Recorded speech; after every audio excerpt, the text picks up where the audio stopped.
Hello and welcome back to House of Astralis. My name is Kayla, and today I will be your cosmic guide as we dig a little deep into your Pisces season story. As always, this is a timeless reading, and I have intended for your messages to come through for your highest and best good. Thank you in advance for all of your interactions and love on this video and on this channel. It does help a lot, so thank you. As this is a Pisces season reading, I just wanted to briefly touch on some of the Piscean themes and what Pisces season may mean for you. Of course, I would recommend looking into your natal chart and seeing what house Pisces is in for you, because those themes will drastically maybe be heightened and more pronounced now that we are in this season, just as the Aquarius house would have been for you this last season. So as we move from Aquarius into Pisces season, the energy shifts in a really noticeable way. If Aquarius was the visionary architect sketching blueprints for the future, Pisces is the mystic who gently dissolves those lines. It reminds us that not everything meaningful can be captured in a plan.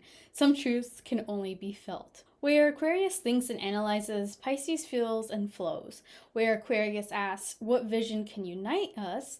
Pisces asks, what wounds need tending before we can truly unite? This is mutable water energy. It's fluid, intuitive, compassionate. Pisces doesn't push for revolution in the loud, electric way. It dissolves the boundaries that keep us separate. It softens the edges and invites us inward. Pisces is ruled traditionally by Jupiter, the planet of wisdom and expansion, and also modernly by Neptune, which is the planet of dreams and illusion.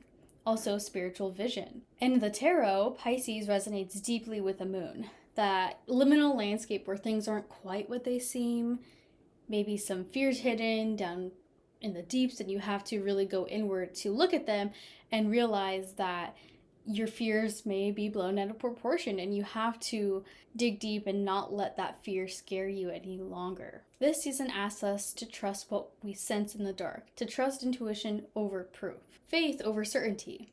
You may feel logic loosening its grip. The sharp clarity of Aquarius starts to blur at the edges. Instead of pushing forward with force, we're invited to surrender. And sometimes surrender is the most powerful action we can take. And this is coming off of a new moon solar eclipse in Aquarius. So with that, we are also being invited to surrender and not to have such a harsh grip on things, because there's so many unexpected things happening. And with the Pisces season here, it's a perfect time to just let it be and trust in what's coming. Pisces season is about compassion, forgiveness, and deep emotional connection. Creative and spiritual practices are especially potent now. Writing, music, meditation, dream work, anything that helps you access your inner world, any divination practices that you may have. This isn't a season to control every outcome. It's a season to flow, to let go of rigid expectations, to soften where you've been hard, and to trust that what's meant for you will find you when you're aligned, not when you're forcing. Pisces reminds us that sometimes the greatest wisdom comes through letting go. The greatest clarity comes from stillness, and the greatest strength comes from staying open. So as we enter the season, ask yourself, where can I soften? Where can I trust what I feel instead of what I can prove? And what magic might emerge if I stop trying to control the current and instead allow myself to be carried by it? This season tells you to get ready to trust what you cannot see. And of course, happy birthday to all of my Piscean watchers. Anybody who has a birthday this season, happy birthday, happy solar return. I hope it is a great one for you. And I have two piles here for you to choose from. The first pile, we have the opening card, and I asked for any major themes during this season, kind of what will be popping up for you. We have number 27, spiritual partnership. And we are working with the Tarot of the Nile. And for pile 2, we have number 5, change. So for pile 2, there will be lots of changes happening this season. This Piscean season, both cards really seem to resonate with the eclipse as well, and how things will be changing and people coming in and out of our lives for the better, regardless if it doesn't seem like it at first. It's to open us up and change our trajectory. So 2 and 7 are also 5, or I guess 7 minus 2 is 5. But I like that they're both 5s here because regardless, things are changing, things are shifting within our own personal lives and the collective. And with pile 2, we will be working with the Antique Anatomy Tarot. So I invite you to pause here and pick which pile you would like to watch, whatever resonates for you, or both, doesn't matter, and I will see you in your pile. Hello, pile 1. Nice to see you again. Here I have your spread laid out, which I will go over, and I also have some astro die here, and I just wanted to see, in addition to whatever house Pisces is in for you, I wanted to see what other house may be highlighted or heightened at this time, maybe more pronounced for you during this Pisces season. We've got 5. It's mostly on 5. So that is the house of creativity and fun and pleasure, even romance, writing and music, and just being able to let your inner child be free and express yourself. This is artistic and creative expression. And I asked how you can awaken your intuition this season. We've got some more 5s. 55. Release someone else's energy. Holding another's energy and emotions might look like trying to manage, change, contain, or control them. When another person's energy overwhelms you, separate in a healthy way. If you're lost in someone else's energy, mindfully focus on a different topic, spend time apart, perform a ritual of release, or speak to a caring counselor.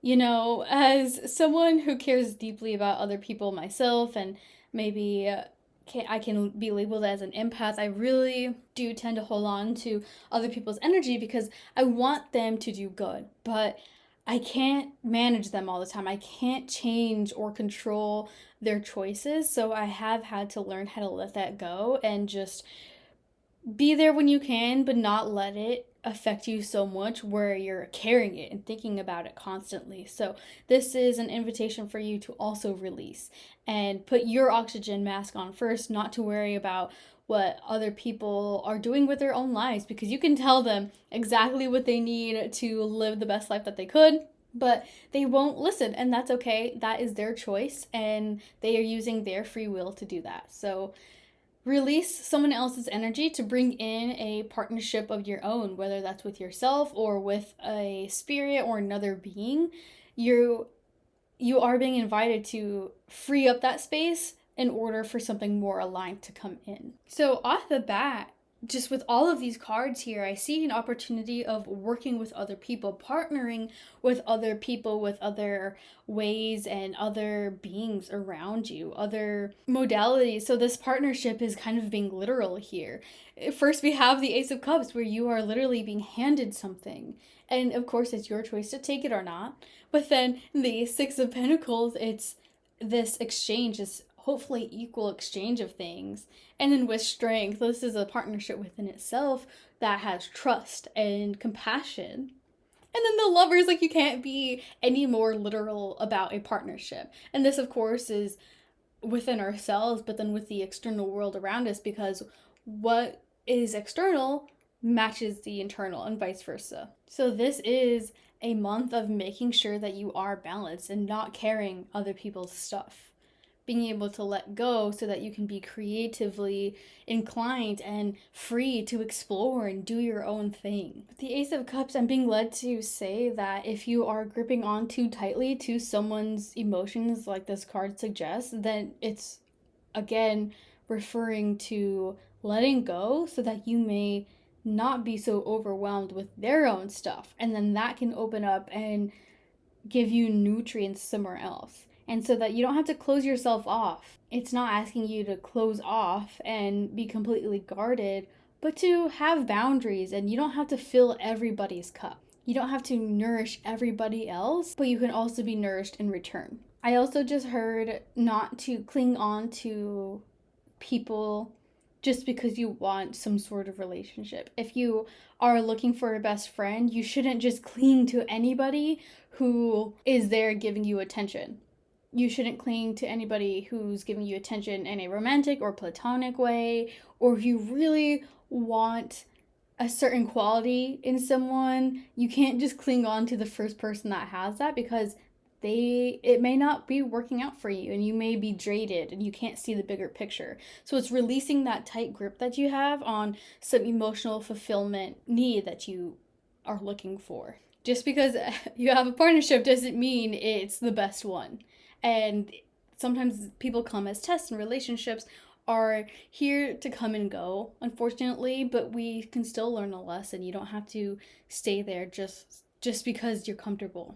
With that, again, you have to make sure in all partnerships there is some sort of balance. There has to be a give and take. So if you intuitively feel that your energy is being depleted or you're not getting something in equal exchange back, you already know this, and your intuition wants you to know that you are correct, or at least on the right path in this thought process. You're not just totally out of left field, and you're not selfish. I just heard you're not selfish to think so. You have to make sure that what you give is also replenished, and equality isn't always 50-50. I guess it's more equity, I believe is the right term, where your 100% can look like someone else's 80%, but as long as you both feel that it's an equal exchange, I think that's what counts. It doesn't have to be this perfect ratio, but as long as you're not feeling depleted all the time, and if you are, then that's when you ask yourself if you can pull some of your energy back and not let yourself just give and give and give.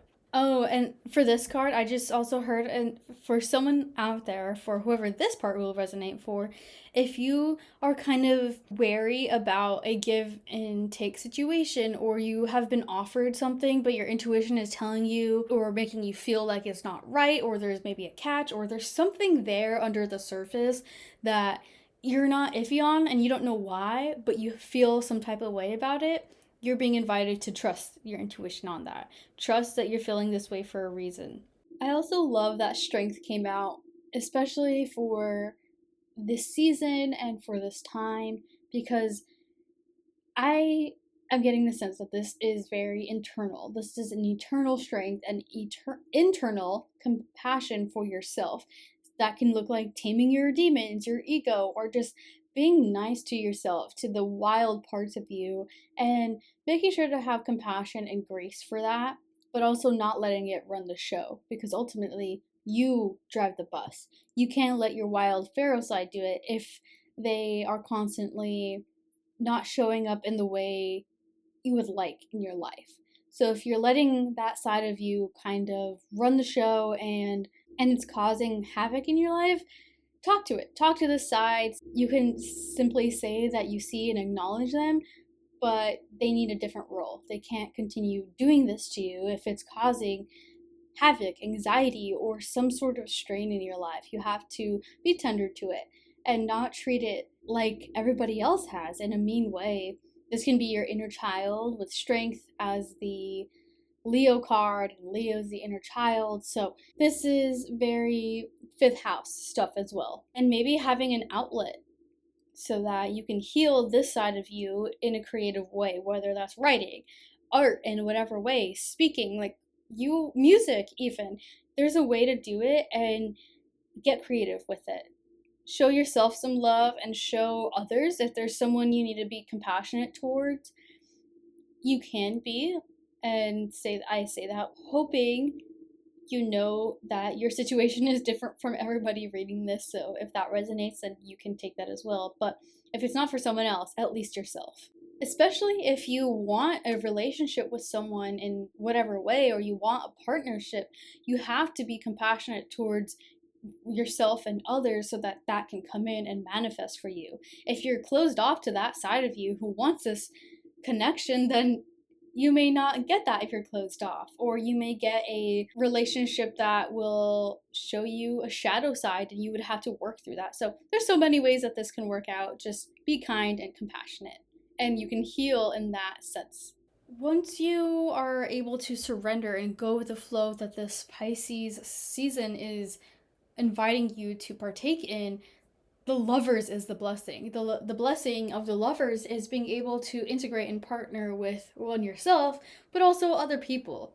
Like I said, it's internal and external. It doesn't have to be literally with someone else, and it doesn't have to be in a romantic way. It's just the merging of two parties who are aligned and connected and can allow their union to come through without force. Partnerships hopefully don't come across in a forceful manner. You can't force your best friend to come in. You can't force your life partner to come into your life. You have to just let go and surrender. Be as open as you can and understanding that when the time is right and when things are aligned, it will happen for you.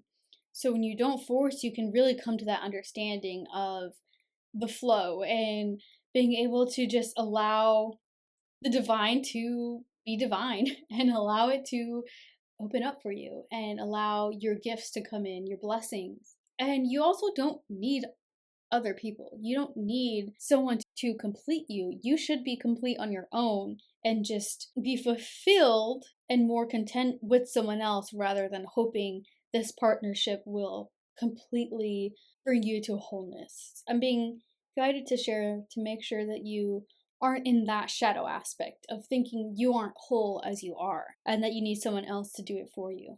And then I just looked at the bottom of the deck and we have the Six of Cups. So there's certainly this exchange here.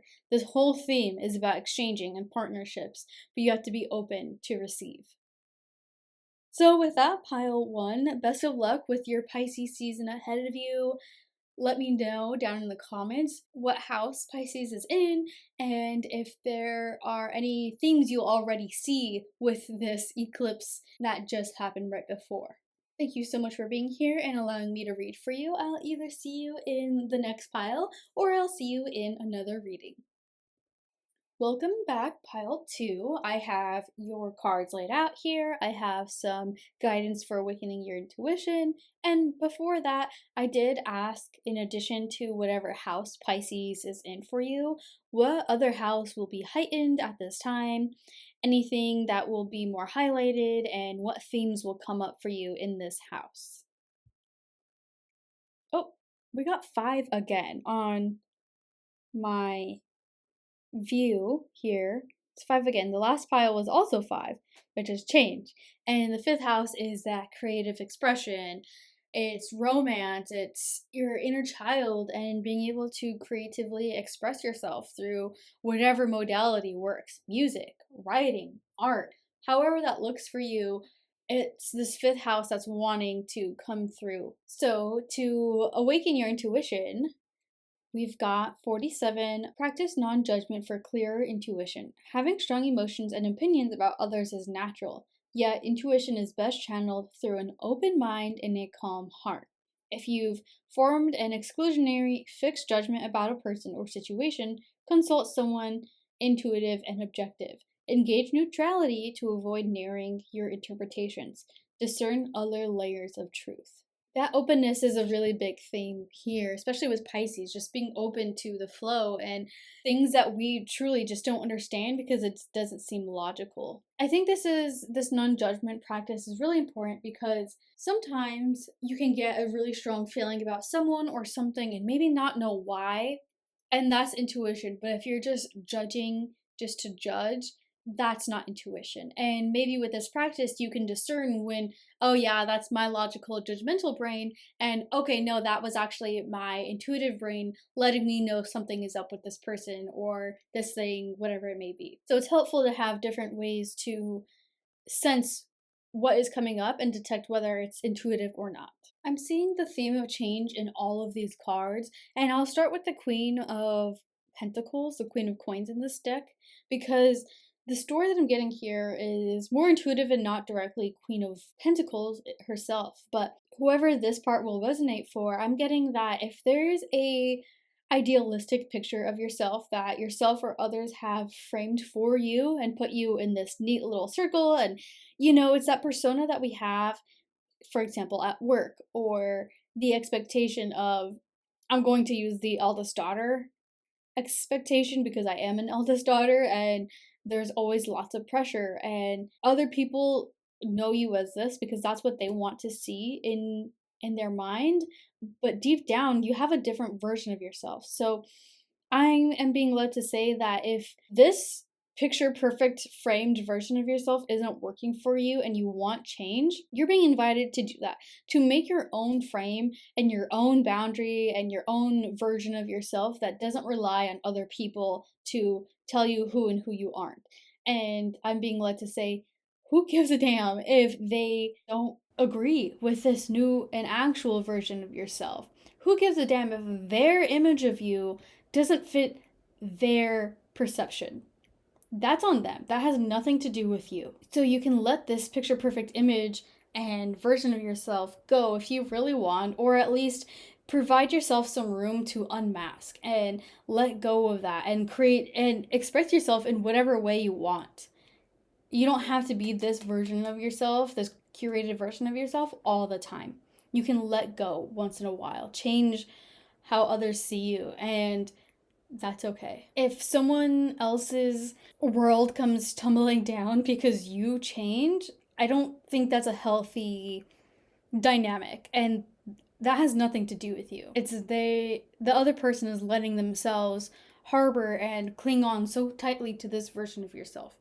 And with that, of course, the Queen of Pentacles comes with a message of having self-care and compassion for yourself, for having to stick to this mold, and know that you're not in the wrong for conforming, but you can also deconform, deconstruct, and go about your own way. And I think your intuition is certainly leading you onto this path, because with the Ten of Cups, this is an ending or a closing of a cycle, and elixirs or cups are that intuitive, watery Piscean realm. And with all of these elixirs saying love and happiness, passion, calming, harmony, wisdom, and dreams, this is all that fifth house and Pisces story and magic and blessings here. Your intuition is saying that these are available to you. You are deserving of this love, of happiness, and of harmony. And there may be things blocked now that you can't see and that you don't understand, but at least for now, you can really focus on love, at least, and happiness, and doing things for yourself and having passion in it, and that'll open up more of these elixirs for you. You don't have to consume them all at once and get drunk on the thought of what it can bring you, and drunk on just consuming it all in the hopes that something will change overnight. You can start one by one. Love is a great first tonic to have, because you can love yourself, and then that will help you love the world around you and practice non-judgment, because you don't have to judge if you are in a state of love. The Hanged Man comes in as a wound that needs tending to. So if there's something that you are still wounded on, the Hanged Man's wisdom and the medicine of the Hanged Man is being able to look at it from another perspective and not worry about your old thoughts about it. Kind of letting go of your old perceptions, your old judgments, and being able to take a fresh new look, literally either looking upside down or being objective about it and not letting yourself cling onto the hill of what you thought you knew. The Hanged Man is also sacrificing something in order to be changed, sacrificing his will and his time to be here in order to see something from another perspective. And because of the sacrifice, if he stays there, he can come out on the other side changed, and literally his perspective will be changed. Also, the Hanged Man is ruled by Neptune, which is Pisces' modern ruler. So the energy of Pisces is here full and strong. It's telling you what you don't change, you are choosing. If you are not changing your outlook on things or changing whatever you don't like in your life, you are choosing to stick with that. So what sacrifices can you make in order to achieve what you want and to change what you want? And the blessing of your surrender this season is the Four of Wands. It's an initiation cycle, and it's being able to plant down into something, to have stability, and to allow things to bloom. It's changing where you are, where your roots are, and how you celebrate, and what cycles you go through. This is a new initiation point. Change. This is the change you've been wanting. So what sacrifices can you make for this initiation of yourself? changing everything about you. What are you willing to do? The first thing I hope would be surrender, just as this season is asking you to do when you go with the flow. And instead of forcing things, you allow this flow and this moment of pause to just be and let things unfold as they should. We can't force an initiation or a turning point or forcing new routes and forcing new ways of going about things, forcing a celebration. It has to come naturally. And this is what Pisces season is offering you. So best of luck this season, pile 2. I hope your surrender comes easily and you're at least able to go with the flow and trust the process of things. This is going to be a crazy couple of weeks, especially with everything astrologically that happened leading up to Pisces season, and then what's happening right after with that Saturn and Neptune conjunction in Aries. So just lots of things going on, and that's why I think this is a great moment for Pisces season to be here, because the flow. You have to just go with the unexpected things that will be happening. And being able to ground that within yourself, ground that and let go of other people's stuff, let go of things that are not yours so that you can create the change you want within your own life, and then that will ripple outward. So with that, pile 2, this is your reading. Thank you so much for being here. Thank you for allowing me to read for you, and I can't wait to read for you again next time.